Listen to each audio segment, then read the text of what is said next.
하나님의 말씀 함께 보시겠습니다. 함께 보실 말씀은 고린도전서 10장 14절부터 22절까지만 보겠습니다. 오늘 원래는 33절까지인데 긴 말씀이니까 22절까지 말씀을 읽고 또한 설교 중에 우리가 확인하도록 하겠습니다. 14절부터 22절까지 나눠서 보십니다. 그런즉 내 사랑하는 자들아, 우상 숭배하는 일을 피하라.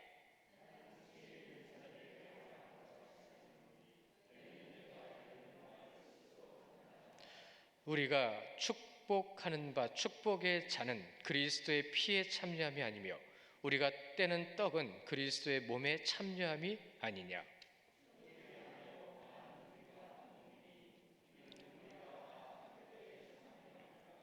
육신을 따라 난 이스라엘을 보라. 제물을 먹은 자들이 제단에 참여하는 자들이 아니냐.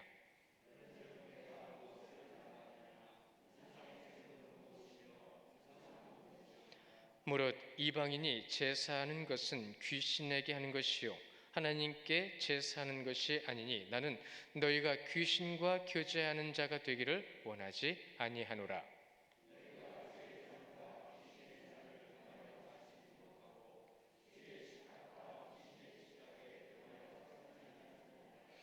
함께 봅니다. 그러면 우리가 주를 노여워하시게 하겠느냐? 우리가 주보다 강한 자냐? 아멘. 날이 많이 덥습니다. 많이 더운데 우리 성도님들 어떻게 일주일 지내셨는지 모르겠네요. 이번 주간이 아주 피크가 될 것 같아요. 이번 주 지나고 이제 다음 주가 되면 말복인데 벌써 말복이네요. 어느새 초복 중복이 지나고 이제 말복이 보이는데 말복 되면 좀 찬바람이 불잖아요. 그래서 어제 그저께 밤에도 조금 시원한 바람 불고 오늘도 새벽에 비가 잠깐 온 뒤에 새벽에 약간 잠깐 시원하기는 했는데 우리 성도님들 건강 잘 관리하십시오. 휴가들도 많이 가시는 것 같더라고요. 그래서 오고 가는 발걸음 주님과 동행하시고 어디에서 무엇을 하시든 주님과 함께하는 귀한 시간들이 되시기를 주님의 이름으로 축원합니다. 우리가 하나님을 믿는다고 합니다. 하나님을 믿는다고 하면 하나님을 믿는 자의 모습으로 증거가 나타나야 되는데 그 증거 중에 하나가 우리 한 달에 한 번씩 꼭 여러분과 함께 나누는 것이 있죠. 여러분 주보에 삽질을 좀 넣어드렸어요. 한 달에 앞에는 원력이 있고 뒤에는 올해의 암송 말씀이 있어요. 그렇죠? 그래서 이 암송 말씀을 오늘은 꼭 할까 했는데 오늘 순서가 많아서 개인적인 여러분의 몫으로 돌려드리고요. 이번 달 암송 말씀만 같이 우리 큰 목소리로 읽어보도록 하겠습니다. 전체 삽주에도 있고 오늘 말씀만 따로 드리는 용지에도 있습니다. 우리 말씀 큰 목소리로 같이 보십니다. 시작. 너희 염려를 다 주께 맡기라. 이는 그가 너희를 돌보심이라. 베드로전서 5장 7절 말씀. 아멘. 우리 성도님들만 큰 목소리로 한 번 더 하십니다. 시작.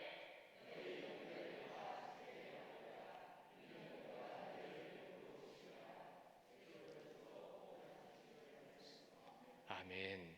우리가 지난달의 말씀은 심지가 견고한 자들을 평강하도록 주께서 지키신다고 하셨어요. 왜요? 그가 주를 신뢰하기 때문입니다. 우리가 주님을 신뢰한 자의 삶을 산다는 것은 그분의 말씀대로 산다는 고백이 되는 거예요. 그러면 그분의 말씀대로 산다고 하는 고백을 가지고 있는 우리의 모습 가운데 무엇이 나타나야 되는 거라고요? 말씀이 나타나야 된다고요. 그러면 우리 성도님들께 질문을 드려보지요. 이번 한 주간 말씀이 나타나는 삶을 사셨습니까? 이것은 항상 우리가 우리에게 스스로 반문해야 되고 물어보고 확인해야 되는 신앙의 고백입니다. 그렇다면 우리가 지금 말씀을 나누는 가운데에서 지난주에 10장 1절부터 13절까지 말씀을 봤죠. 그 말씀 가운데 여러분에게 전해드린 것이 바로 그런 것이었습니다. 광야였어요. 그들이 광야를 지나가는 여정 가운데 있었던 모습들, 그럼 그 광야의 모습을 그들에게 왜 하나님께서 주셨는가? 왜 이끌어 가셨는가? 그것을 통해서 그들이 깨달았던 것은 그들 안에 뿌리 깊게 박혀 있었던 죄를 발견하는 시간이었다는 겁니다. 그 죄를 발견하는 시간임에도 불구하고 끊임없이 나오는 죄는 잡초가 자라듯이 계속 나타났습니다. 그럼 그 잡초를 계속 뽑아버려야죠. 계속 뽑아버림을 통해서 결과적으로 알게 되는 것은 죄를 발견한다는 겁니다. 그러니까 광야의 여정이라는 것은 하나님께서 인간에게 뿌리 박혀 있는 죄를 발견할 수 있는 기회를 주셨다라고 말할 수 있는 거예요. 광야, 신학적 의미로 굉장히 중요한 곳입니다. 우리는 지금도 광야와 같은 삶을 살고 있는 것 맞습니다. 그래서 여러분들의 마음속에 생각 속에 광야와 같은 것들이, 메마른 것들이, 말라 죽어가는 것들이 보이게 되는 거예요. 가나안 땅에 들어갔습니다. 이스라엘 백성들이 가나안 땅 들어갈 때는 어떻게 했죠? 그들은 하나님 앞에 자신 있게 그리스도의 삶과 에발산 앞에서 아멘, 아멘, 우리가 그렇게 살겠습니다 라고 고백했습니다. 우리들도 지금 하나님 앞에 기도하며 말씀을 볼 때 아멘, 아멘 고백합니다. 그런데 우리의 삶 가운데서 그 아멘과 같이 능력이 나타나고 있을까요? 그들이 가나안 땅에 들어갔을 땐 고백을 했지만 결과적으로는 그들은 넘어졌어요. 결과적으로 그들은 자신들의 죄가 있다는 것을 다시 한번 봤음에도 불구하고 그 죄에서 완전히 벗어나지 못하는 자들인 것을 확인하는 순간들을 그들은 겪게 됩니다. 우리들도 잘못된 것, 틀린 것 안 하겠다고 하지만 그것이 틀린 걸 알면서도 고치지 못하는 모습을 발견합니다. 인간에게 발견되는 것은 의미 없어요. 하나님께 발견되어지는 건 의미가 있습니다. 여러분이 알게 되는 것, 깨닫게 되는 것, 주님은 지금도 주고 계세요. 고린도 교회 성도들 자신들은 지혜 있고 지식이 있다고 얘기했습니다. 자신들은 지식이 있는 줄 알았어요. 그러나 그들의 그 지식이 있는 교만함은 결국은 무엇이 되었죠? 어떻게 되고 있었죠? 그들에게 말씀하십니다. 예수님께서 주신 말씀을 전해드려요. 뭐라고요? 사람이 떡으로만 살 수 있는 것이 아니라고 하셨습니다. 떡은 무엇을 의미하죠? 육적인 것을 의미하는 겁니다. 세상적인 것을 의미하는 거예요. 사람이 떡으로만 살 것이 아니오 하나님의 입에서 나오는 말씀으로만 살 수 있다고 주님께서 그들에게 다시 말씀해 주셨습니다. 결국 과거와 똑같은 상황이 나타난 그 자리에 주님의 말씀은, 하나님의 말씀은 또 똑같이 전해지고 있었다는 거예요. 현대교회는 어떨까요? 현대교회에 대한 우려들이 참 많다고 하죠. 우리를 포함한 모든 교회, 지구상에 지금 십자가를 세워놓는 모든 교회를 바라볼 때에 과연 우리는 다를까요? 지금 그 말씀이 우리에게도 똑같이 전해지고 있습니다. 똑같이 전해지는 그 말씀, 여러분 믿음의 선배들이 계속 소리쳤던 것, 그들이 우리에게 계속 말씀해 주시고 알려주시기를 원했던 것, 그들이 보고 있는 모든 상황 가운데 똑같은 목소리로 하나님의 말씀과 그리스도의 삶으로 나아가라고 이구동성으로 말을 했죠. 시대가 다르고 나라가 다르고 사람이 달라도 말씀은 하나이기 때문에, 오직 우리가 믿는 하나님의 말씀이기 때문에 그들은 똑같은 말을 전하고 있었습니다.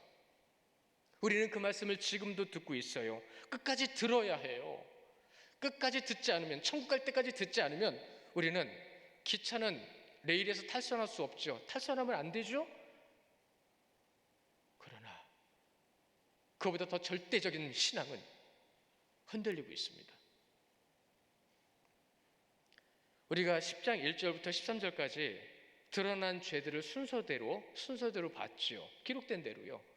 근데 그 죄를 꼭 주장하고 죄를 조장하는 어떤 사람들이 있었어요. 어떤 사람들이 있었어요. 그들 때문에 순서대로 나온 죄가 처음에 뭐였죠? 우상숭배였습니다. 두 번째가 뭐였죠? 음행이었습니다. 세 번째가 뭐였죠? 하나님을 시험하려고 그랬어요. 괜찮아. 나 그래도 구원받을 수 있어. 구원은 내가 받는 게 아닙니다. 또 뭐가 있었죠? 원망하는 겁니다. 어떠한 이유와 어떠한 상황으로도 절대적으로 원망은 하지 말아야 되는 거예요. 누구 때문에라도 원망은 하지 말아야 되는 거예요. 그것이 그리스도인입니다. 주님의 십자가 앞에서 원망할 수 있는 사람은 아무도 없어요.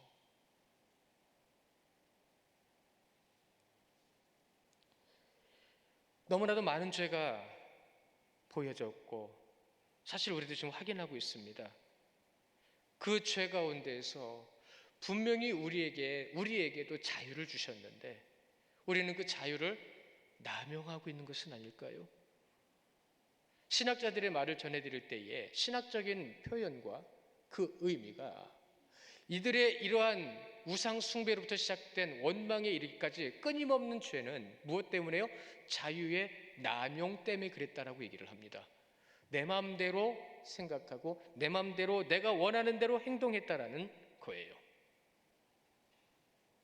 하나님 안에서의 자유는 인간이 누릴 수 있는 자유의 그 이상의 놀라운 것입니다. 거룩한 자들, 생명을, 하나님의 사랑을 알고 있는 자들이 누릴 수 있는 거룩한 것, 그것이 자유라고 그랬습니다. 근데 우리는 그 자유를 어떻게 사용하고 있죠?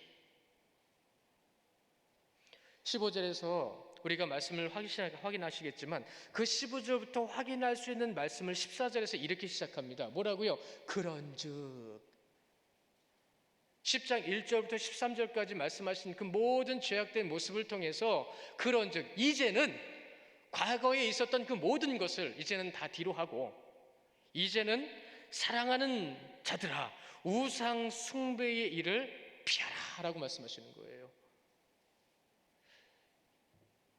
하나님이 아닌 것으로 급하고 하나님이 아닌 것으로 기쁘고 하나님이 아닌 것으로 즐겁고 감사하면 그건 다 우상이라고 했습니다. 우상을 피하라고 하신 말씀의 의미가 어디서부터 어디까지인지를 우리는 깊이 묵상해야 합니다. 깊이 들여다봐야 돼요. 하나님을 믿는 사람이라고 한다면 믿는 자다운 고백을 해야 되는 거예요. 믿는 자의 입술이 열려야 된다는 거죠. 자, 15절을 보십시오. 15절에 지식과 지혜에 대해서 말씀하시는 거예요. 그러면서 자신들의 신앙에 오류가 있고 잘못이 있다는 것을 돌아보지 못해요. 그 의미예요. 그 말이. 말씀이. 인간의 지식이 영적 안목을 가리고 있다는 것을 주님을 바라보고 주의 뜻을 온전히 행하려고 하는 그 마음을 가린 거예요? 무뎌진 거예요? 화인 맞은 거예요? 그걸 깨닫지 못하게 한다는 것을 모르는 거예요. 뭐가요? 인간의 지식이요. 그래서 신학적인 이해에서의 바른 자세를 이렇게 말을 합니다. 그들은 우상과 관련하여 얼마나 가까이 나아갈 수 있는가를 시도해서는 안 된다. 우상, 제가 좀 전에 말씀드렸죠. 뭐가 우상인지를. 그것으로 인해서 그것 때문에 전념해서는 안 된다는 거예요. 그래서 이어서 이렇게 말씀하시는 거예요. 오히려 얼마나 멀리 거리를 둘 수 있는지를 시도하는 것이, 거리를 둘 수 있는 것이 옳은 것이다라고 말씀하시는 거예요. 우리는 육신을 입고 살아간 이 땅에서 주님이 주신 희락과 화평과 평안과 기쁨과 감사와 사랑을 누릴 수 있어요. 주님 안에서. 왜요? 세상이 줄 수 없는 평안이 그 안에 있기 때문이죠. 그런데 맛있는 것도 먹고 싶고요, 재밌는 것도 보고 싶고요, 하셔도 됩니다. 그런데 그것이 세상의 태폐와 타락에 물들어 있는 것이라고 한다면 멀리 해야 되는 거예요. 버릴 수 있어야 되는 거예요. 근데 우리는 이미 그것을 선별하거나 분별할 수 있는 분별력을 상당히 많이 잃었어요. 마음을 갖지 않고 다짐을 하지 않으면 할 수가 없어요. 그래서 신학자들이 하신 말씀이 이겁니다. 죄악을 멀리하라. 육적인 것을 멀리하라. 그 자세인 거예요. 사도 바울이 왜 사도권에 대해서 말할 때에 그런 말씀 하셨잖아요. 그런 의도를, 그런 뜻을 전했잖아요. 사역자가 사역에 전념하지 않으면 온전한 사역이 될 수가 없다는 말. 성도들에게도 다르지 않습니다. 내가 하나님을 온전히 의지하고 하나님을 바라보고자 노력하는 삶이 되어야 합니다.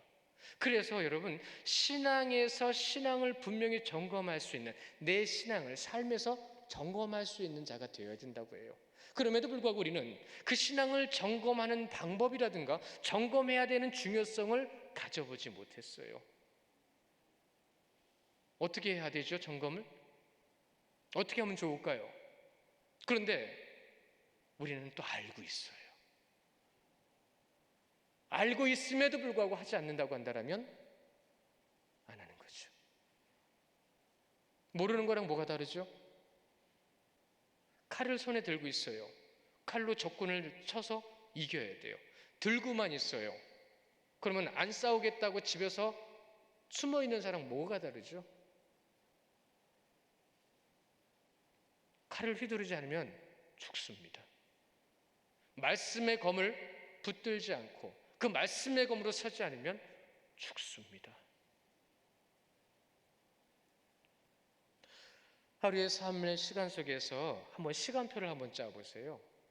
시간표 짜듯이 정리를 한번 해보시라는 거예요. 그래서 아침부터 저녁까지 내가 무엇을 했는지 적어보십시오. 그 안에 우리가 너무나도 잘 알고 있는 말씀, 기도, 섬김, 나눔, 사랑과 믿음, 이러한 것들이 없다고는 할 수 없죠. 어느 정도 그 시간에 그것이 있느냐에 따라서 내가 신앙인이라고 하면서도 신앙인의 모습으로서 무엇의 중요성을 두고 있는지 알게 됩니다. 하루 종일 말씀 보시라는 게 아니에요. 말씀 보는 시간이 절대적으로 있느냐는 겁니다. 기도하는 시간이 절대적으로 있느냐는 겁니다. 기도하는 시간이 없어서 내가 이 시간에는 주님을 바라보면서 이것을 했어. 이 시간에는 내가 주님께서 분명히 역사해 주실 믿음을 가지고 열심히 일을 했어. 내가 말씀이 이 시간에는 깨달아져서 그 시간에는 말씀과 동행하는 삶을 살았어. 여러분은 아세요. 여러분들보다 더 잘하시는 분이 주님이세요. 여러분은 무엇을 더 중요시 여깁니까?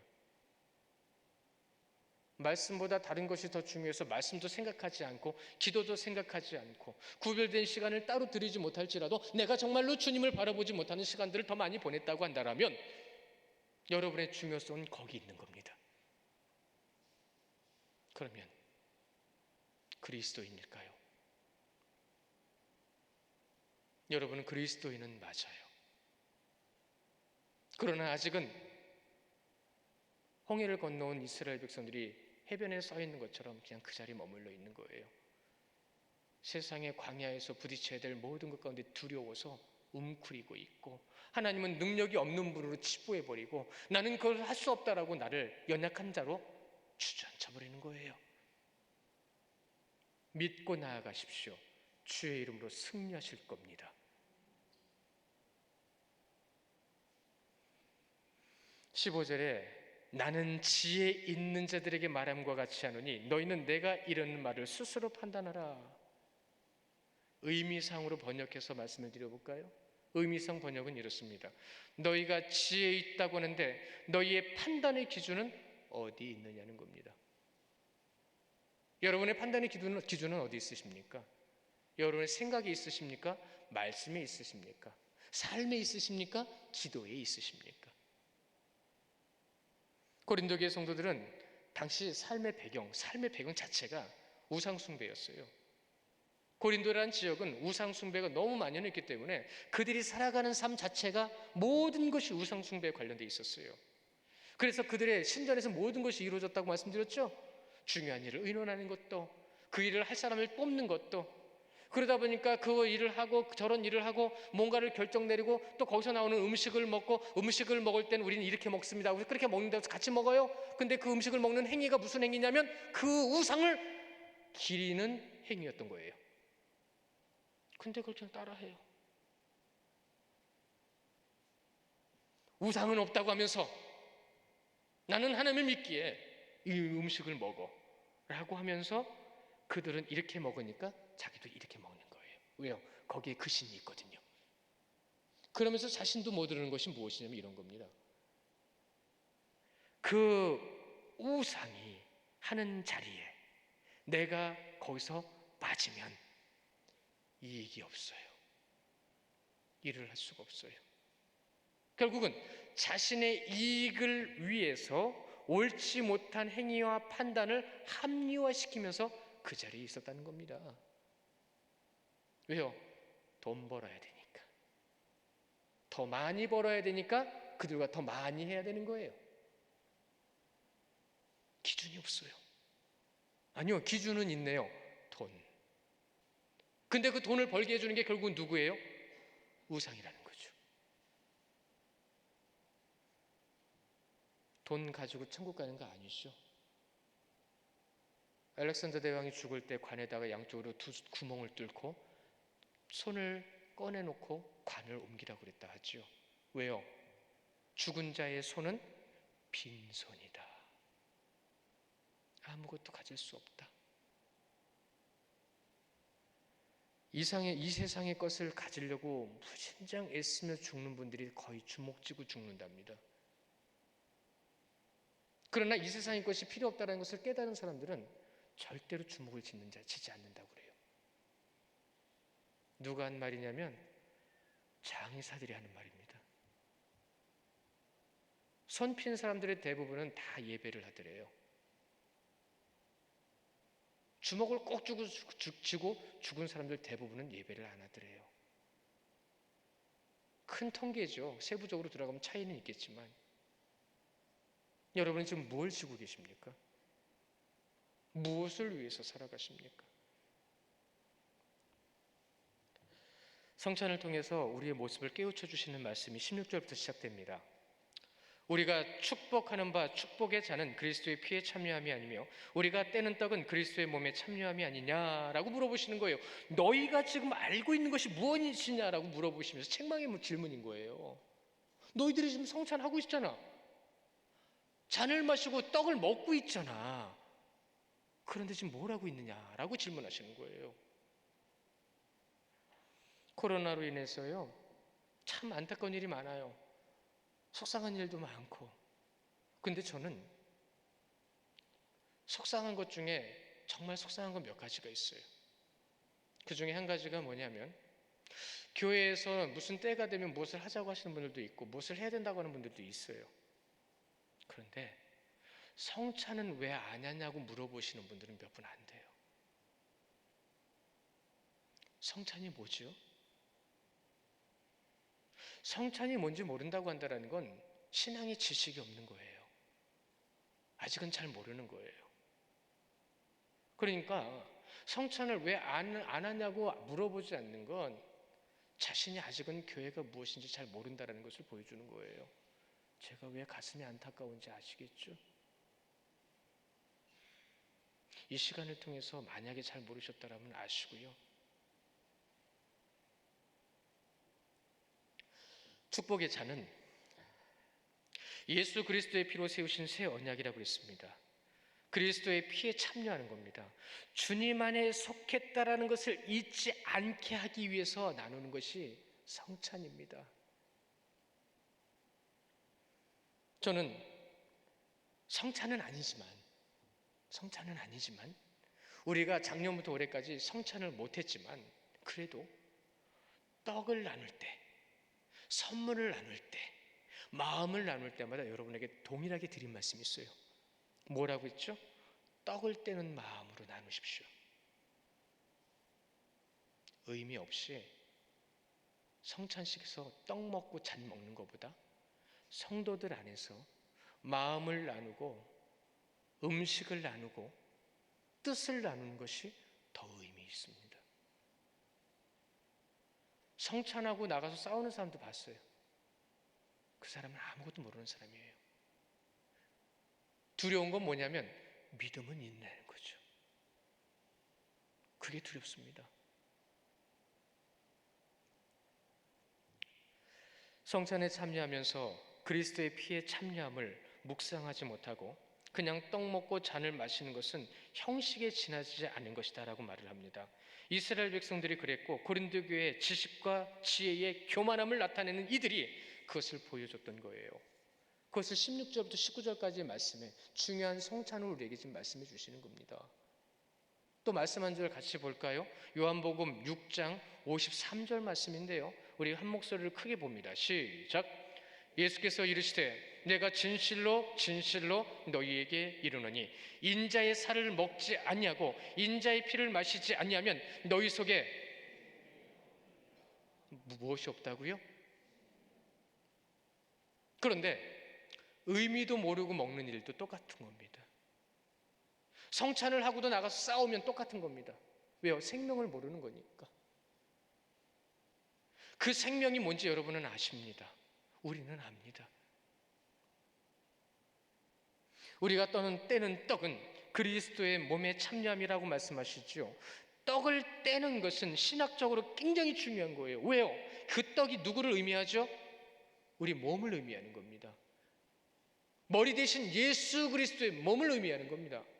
그 떡을 떼면서 주는 것은 떡의 일부분이라는 거예요. 그럼 우리는 누구의 일부분이에요? 머리 대신 예수 그리스도의 몸의 일부분이라는 겁니다. 그 몸이라는 것은 주님께서 우리에게 이 땅에 오셔서 육신을 입고 그 육신이 다 찢어지도록 우리에게 주신 사랑을 의미하는 거예요. 그 성찬의 의미가 없어질까 봐, 하나님이 누군지 모를까 봐 선악과를 주셨는데, 하나님이 누구고 예수 그리스도가 누구신지를 보게 하신 그 주님의 놀라우신 사랑을 우리는 지금 어떻게 알고 있죠?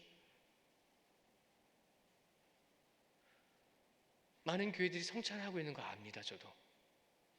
그런데 코로나라는 어떠한 이상한 것으로 인해서 제가 굉장히 많은 생각을 하게 돼요. 계속 마음으로 고민합니다. 계속 되뇌어입니다. 과연 우리 교회 성도들은 이 성찬의 의미를 얼마나 제대로 알고 있을까? 얼마나 성찬에 제대로 임하셨을까? 내가 죄를 짓고 죄를 지은 거 알면서도 성찬에 임하면 그것을 먹는 것을 통해서 뭐 하는 거라고 말씀하셨어요? 죄 짓는 거라고 말씀하셨어요. 내가 주님의 몸을 받기에 죄송하고 미안하고 그런 마음이 많으면 안 받으셔도 상관없어요. 저는 안 받은 적이 있어요. 근데 이제 제가 직접 집도하다 보니까 그 마음이 더 갈등이 생겨서 성찬 전에는 열심히 회개를 합니다. 열심히 회개를 해요. 혹시라도 나중에 성찬식을 집도할 때 제가 떡과 잔을 안 먹는 날이 있을지 몰라요. 그럼 제가 회개를 안 해서 그런 줄 아십시오. 그런데 회개를 안 하고 성찬식을 집도하면 안 되죠. 대제사장은 안에 지성소에 들어가서 죽었습니다. 우리가 얼마나 큰 은혜를 입었는지 몰라요. 17절에 떡이 하나요 많은 우리가 한 몸이니 이는 우리가 다 한 떡에 참여함이라. 한 몸인 성도의 머리는 예수 그리스도임을 우리는 잊지 말아야 한다. 18절에 뭐라고 말씀하시죠? 이스라엘 때문에 고린도 교회 성도들을 들으라고 이 18절의 말씀의 시작에 육신을 따라 난 이스라엘아 보라. 육신을 따라 났다는 것이 무엇을 의미하는 건지 여러분 묵상하셔야 됩니다. 구름과 바다를 건너 세례를 받았고 신령한 음식과 음료를 먹었지만 그들은 죄로 넘어졌습니다. 특히 하나님의 전에서라고 말씀하시는 말씀이 이어지는데요, 잘 생각해 보십시오. 하나님의 전에서 하나님의 전을 통하여 제사한 제물의 음식을 먹었던 자들이 누구죠? 대표적으로 레위인들이었습니다. 제사장들이었습니다. 그런데 우상의 전에서 먹는 너희는 누구냐라고 물어보십니다. 우상의 전에서 우상 제물을 먹는 너희는 누구냐?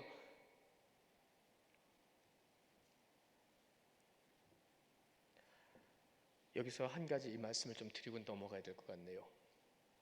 이런 말씀 혹시 들어보셨나요? 형식이 내용을 대변하지 않는다는 말 들어보셨나요? 맞는 말이에요. 아무리 형식이 거창해도 내용이 없으면 소용없어요. 그러나 예배는 다릅니다. 혹시라도 오류가 있으실까 봐 제가 단어를 좀 바꿔서 말씀을 드리는데, 형식, 우리는 유대인들처럼 예배를 형식으로 만들지 않습니다. 예배는 형식이 아닙니다. 그래서 예식이라고 표현하겠습니다. 예식은 하나님이 누구시고 하나님을 예배하는 것이 무엇인지를 알게 하는 길라잡이라고 그랬어요. 여러분이 이 시간 예배하는 거, 하나님 전에 나와서 함께 예배하는 건 하나님이 명하신 겁니다. 교회는 한 몸이기에 하나로서 예배하고 함께 기도하고 합심하여 주님께로 나가는 것이 교회라고 했습니다. 근데 코로나 때문에 집에서 혼자 예배하는 게 좋아서 혼자 예배하는 분들이 많아진다고 하죠. 그건 교회를 몰라서 그러는 거예요. 머리 대신 예수 그리스도의 몸이 뭐라고요? 교회라고 그랬습니다. 여러분이 교회인 줄 믿으시기 바랍니다. 여러분이 교회예요. 이 건물은 여러분이 없으면 건물일 뿐이에요.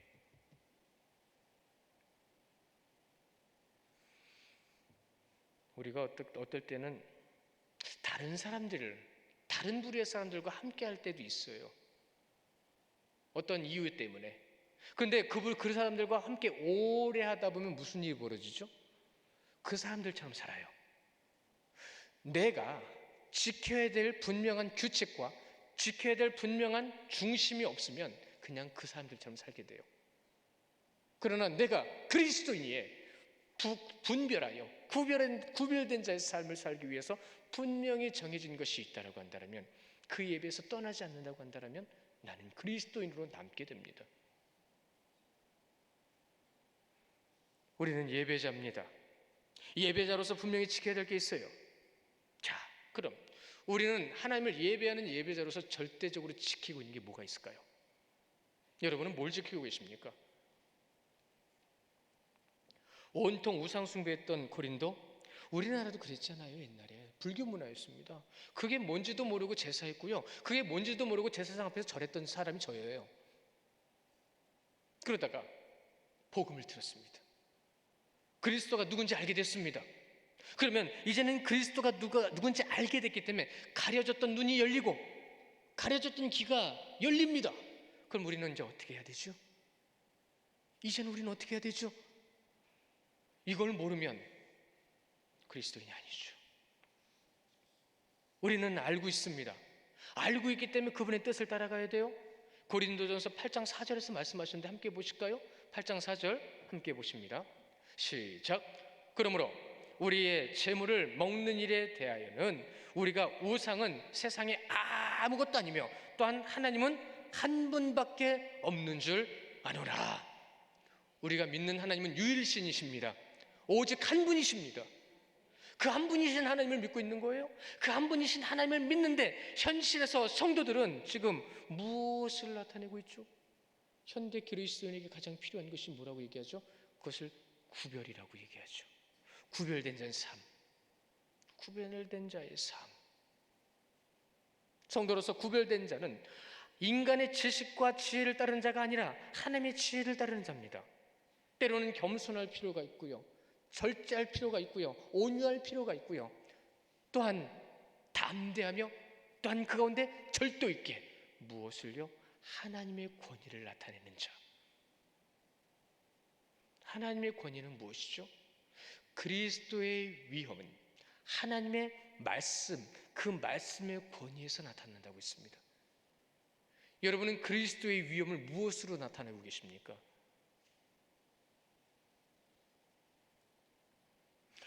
성찬식을 얘기하면서 먹지 말라 또 이렇게 말씀을 드리니까 어떤 분은 아니 먹어도 된다고 그렇게 얘기하셔놓고 또 여기서 또 먹지 말라고 그러면 어떻게 해야 되는 거예요? 라고 물어보시는 분이 있을 거예요. 어떻게 하면 좋을까요? 여러분, 이것은 영적인 겁니다. 영적인 것으로 하나님께서 우리에게 21절의 말씀에 주의 잔과 귀신의 잔을 겸하여 마시지 못하고 주의 식탁과 귀신의 식탁에 겸하여 참여하지 못하리라 라고 말씀하시는데, 성찬에 참여하는 자가 세상의 것에 참여하고 그것을 또한 먹어서는 안 된다는 말씀을 하는 건 맞습니다. 그러나 영적인 말씀으로 세상의 것을 따르는 삶을 살지 말라고 말씀하시는 거예요. 세상의 것을 따라갈 때는 여러분 육신이 먼저 따라가는 일은 없습니다. 마음이 움직이니까 가는 거예요. 마음은 영적인 겁니다. 이 마음을 주장하시는 주님 앞에 성령의 인도하심을 우리는 지금 받고 있어요. 여러분은 그 주장하심에 지금 어떻게 응답하고 계십니까? 무엇으로 응답하며 주님께로 나가고 계십니까? 안타까운 게 하나가 이런 거예요. 저는 정말 어떤 장소에 가잖아요. 그러면 새로운 장소에 가면 좀 경계를 해요. 여기는 어디지? 뭐지? 또 새로운 사람을 만나요. 저 사람은 누구야? 뭐 하는 사람이야? 라고 하면서 경계의식을 가져요. 그런데 험담하고요, 욕하고요, 판단하고요, 누군가를 능욕하는 거는 너무 쉽게 빠져들어갑니다. 더 중요한 거 말씀드릴까요? 하나님께서 기뻐하시는 것이 무엇인지에 대해서는 둔하다는 거예요. 하나님이 뭘 기뻐하시는지 여러분 알고 계시거든요. 저는 제가 얘기하다가도 제 입에서 하는 말을 제가 들어요. 내가 지금 뭘 말하고 있지? 제가 기도했거든요. 하나님, 제가 말하는 것을 제가 듣게 하옵소서. 어느 순간에 제가 남을 없는 자리에서 그를 얘기하는 것 같을 때는 저도 모르게 제 말을 제가 듣는 제 귀를 봅니다. 제 기도의 응답입니다. 그래서 안 해요. 안 하려고 노력해요. 칭찬은 해요.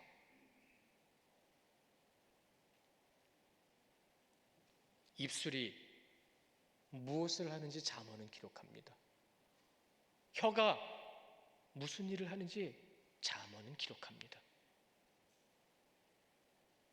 하나님의 심판 기준은 민감해요. 구원 받았네, 안 받았네, 민감해요. 그런데 자신의 언행에 있어서 눈과 귀는 가려진 것 같습니다. 이건 말이 안 되는 거잖아요. 주의 잔과 귀신의 잔을 겸하여 마시는 자와 뭐가 다르죠? 주의 식탁과 귀신의 식탁에 함께 있는 자와 뭐가 다르냐는 겁니다. 29절을 보십시오. 그러면 우리가 주를 노여워하시게 하겠느냐? 우리가 주보다 강하냐? 말도 안 되죠. 그래서 이들에게 이런 말씀을 전하셨습니다. 우리 출애굽기 20장 5절 말씀하고 출애굽기 34장 14절 말씀을 함께 보실 건데요. 우리 5절 말씀, 20장 5절 말씀부터 함께 보십니다. 시작. 그들에게 절하지 말며 그들을 섬기지 말라. 나 내 하나님 여호와는 질투하는 하나님인즉 나를 미워하는 자의 죄를 갚되 아버지로부터 아들에게 3, 4대까지 이르게 하시거니와. 내 죄 때문에 누가 고통받는다고요? 3, 4대가 고통을 받습니다. 내 죄 때문에 나는 죽어 천국 가더라도 남은 자식들 고통받는 거 거기서 볼 수 있을까요? 내가 그들에게 복음을 전하지 않고 그들에게 사랑과 생명을 전하지 않아서 그들이 생명과 사랑이 뭔지 모르고 살아가는 삶을 산다면 나 혼자 구원받아서 천국에서 어떻게 있을 수 있어요? 우리 34장 4절 출애굽기 34장 14절 말씀도 함께 보실까요? 시작. 너는 다른 신에게 절하지 말라. 여호와는 질투라. 이름하는 질투의 하나님이니라. 질투의 하나님. 이 질투라는 말은 인간이 생각하는 질투랑 다른 겁니다. 어찌하여 내가 너에게 한 말에 벗어났냐는 뜻이에요. 그 벗어난 자들을 사랑으로 바라보는 그 마음, 그게 질투입니다. 주님께서 내가 너희들과 언제까지 같이 할 수 있느냐라고 눈물을 흘리셨던 그 모습처럼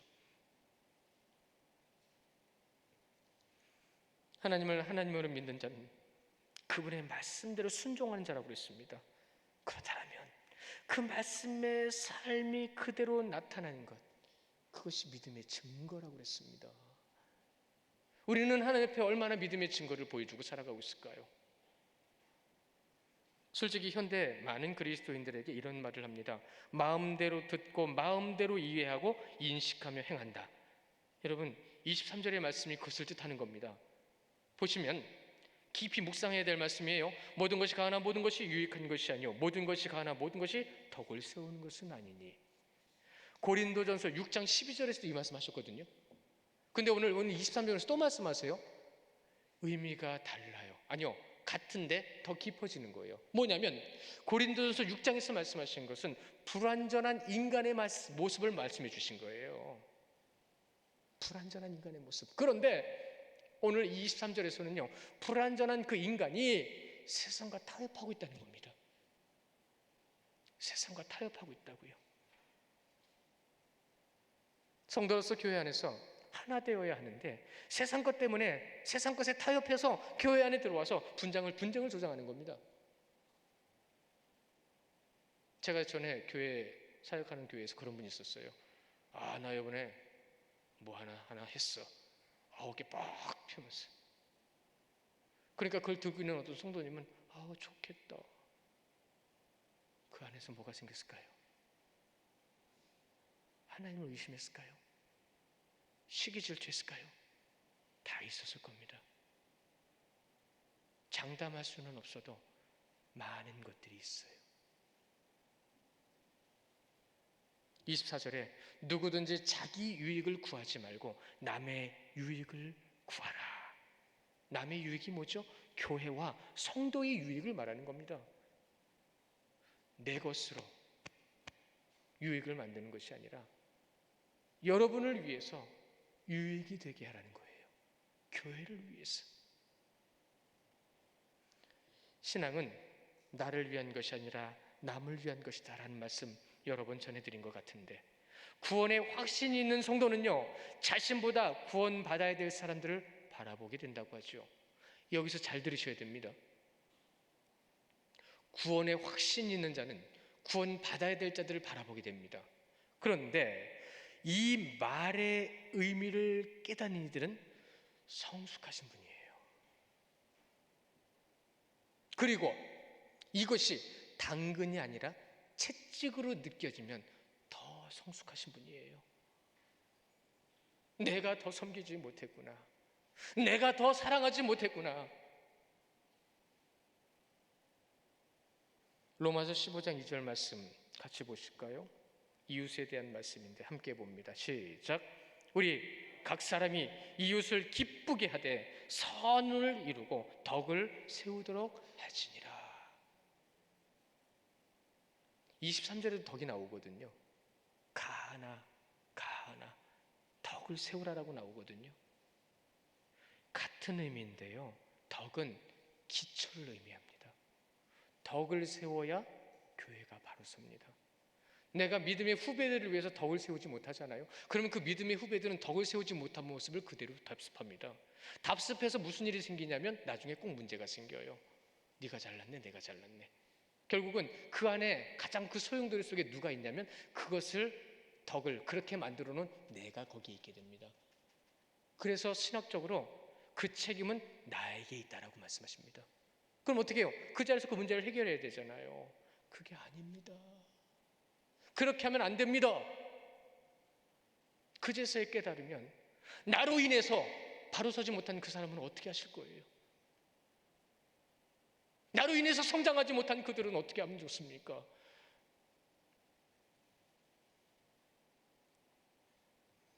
우리가 믿음의 기초를 잘 쌓아가야 합니다. 믿음의 기초를 잘 쌓아가지 않으면 나부터 흔들려요. 오늘 말씀해 보시면 이제 23절 이후로 이제 가하나 유익하나 말씀하시면서 이제 여러분 많이 들으셨던 말씀이 하나 나오죠. 시장에서 파는 물건을 의심하지 말고 먹으라. 또 불신자가 주는 것을 먹으라 라는 말씀이 나오죠. 양심을 위해서 먹으라 이런 말씀이 나오죠. 이 말씀은 여러분 이 26절에서 말씀하신 것처럼 주의 것이기 때문에 그런 거예요. 그 음식 자체는 주의 것이기 때문에 그런 거예요. 근데 믿음이 없고 세상에 알지 못하는 불쌍한 영혼들이 그걸 어떻게 먹어 우선 건데 라고 말하고 한다면 내가 안 먹을 수 있어야 된다는 얘기예요. 안 먹을 수 있어야 된다는 얘기예요. 디모데후서 4장 4절 말씀도 말씀하시거든요. 우리 같이 보실까요? 디모데 전서네요. 디모데전서 4장 4절 우리 성도님들만 큰 목소리로 보십니다. 시작.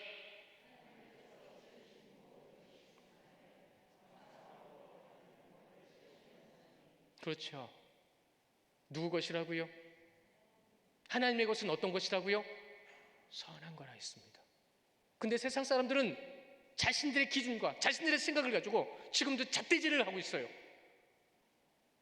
하나님의 것을 가지고요. 그 풍파와 소용돌이 속에 우리는 어떻게 해야 된다고요? 잊지 마십시오. 영혼 구원을 위해서 선을 베풀어야 됩니다. 그것이 목적인 거예요. 그 사람이 영혼을 구원하기 위해서 시험 들지 않게 해주는 거예요. 그 사람들의 영혼을 구원하기 위해서 그들이 스스로 판단하지 못하게 하는 거예요. 누가요? 어린이들이요. 불쌍한 이들이요. 제가 한 번은 그런 일이 사실은 여러 번 있었어요. 주일날 찾아와요. 목사님, 주일날 이건 아니잖아요. 그래요? 주일날 이거 하면 안 돼요? 안 돼요. 그래요? 안 할게요. 그랬더니 이상한 눈을 쳐다보면서 싸우려고 왔거든요. 근데 제가 안 한다고 그러니까 못 싸우잖아요. 그러니까 혼자 궁시렁궁시렁 가면 가는 거예요. 그런 일을 몇 번 겪었어요. 목사는 최소한 성도보다 더 많이 합니다. 목사도 틀릴 때가 있어요. 목사가 하겠다고 한다면 해도 되는 거예요. 진리에 어긋나지 않는 거면. 이게 중요한 겁니다. 진리에 어긋나지 않으면, 더 정확하게요, 말씀에 적용되지 않으면 얼마든지 자유롭게 할 수 있는 것들도 있어요. 적용되지 않는다니까 말씀에서 벗어났다고 받아들이시면 안 됩니다. 제가 안 하니까, 안 하겠다고 하니까 뭐가 안 생겼어요? 다툼이 안 생겼습니다. 싸움이 안 생겼습니다. 어려서 그런 걸, 몰라서 그런 걸 뭐로 싸워요? 제가 몇 번을 겪었는데 다 안 했어요. 그냥. 그랬더니 뭐가 없어요? 싸움이 없어요.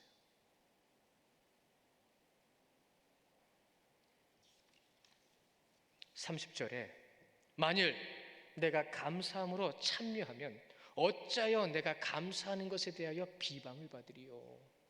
비방할 일이 없었잖아요. 안 하니까. 근데 가서 그렇게 얘기한 분도 봤어요. 저는 목사가 줏대도 없네. 하자고 했다가 또 내가 안 하자고 안 한다고 하니까 안 하네.